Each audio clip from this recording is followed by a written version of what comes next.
আমার মহেশমতি বলে যখন বিপদ হবে তখন মহেশ্বরকে ডাকতে। তাহলে তো তুমি আমাকেই ডাকতে পারো। কেন? কারণ রুদ্রই তো শিব ঠাকুরের আরেক নাম। বেশ, ডাকবো, দেখি কেমন তুমি সাড়া দাও। নিশ্চয়ই থাকবো দি।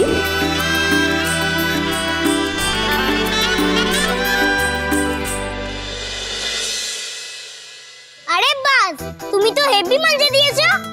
তোমাকেও হেভি লাগছে, শুধু তুমি প্যান্টের চেনটা একটু আটকে নাও। দি কোথায়? দি তো ঐশানী আন্টির কাছে সাজছে। ওই তো দি এসে গেছে।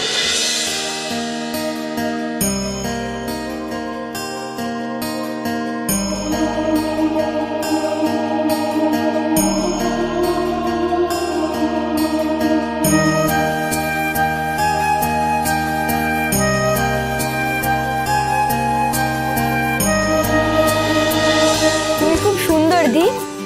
তুমিও রুদ্রদা।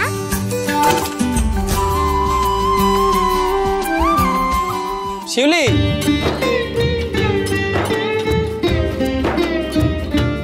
কি ঐশানীর এখনো হয়নি?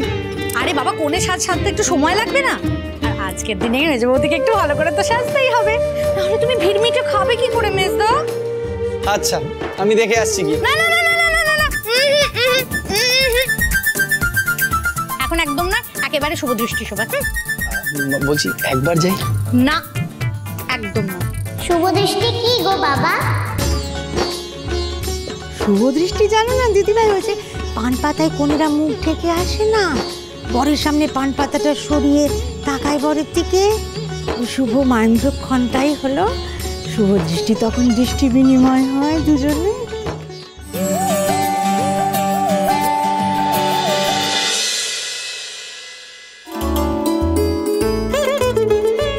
এই প্রথম দেখা আমাদের, অথচ মনে হচ্ছে যেন কত দিনের চেনা। আমারও কল্পনা, মনে হচ্ছে কত আপন তোমরা।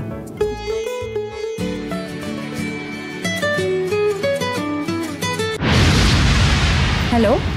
হ্যাঁ ঐশানী ম্যাডাম, আপনি আমাকে চিনবেন না, কিন্তু আপনার উপরে একটার পর একটা অ্যাটাক কে করছে সেটা কিন্তু আমি জানি।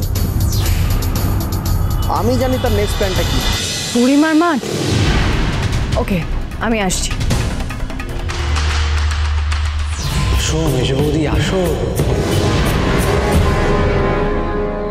এই একাই আসছে, যা সিগন্যাল দে।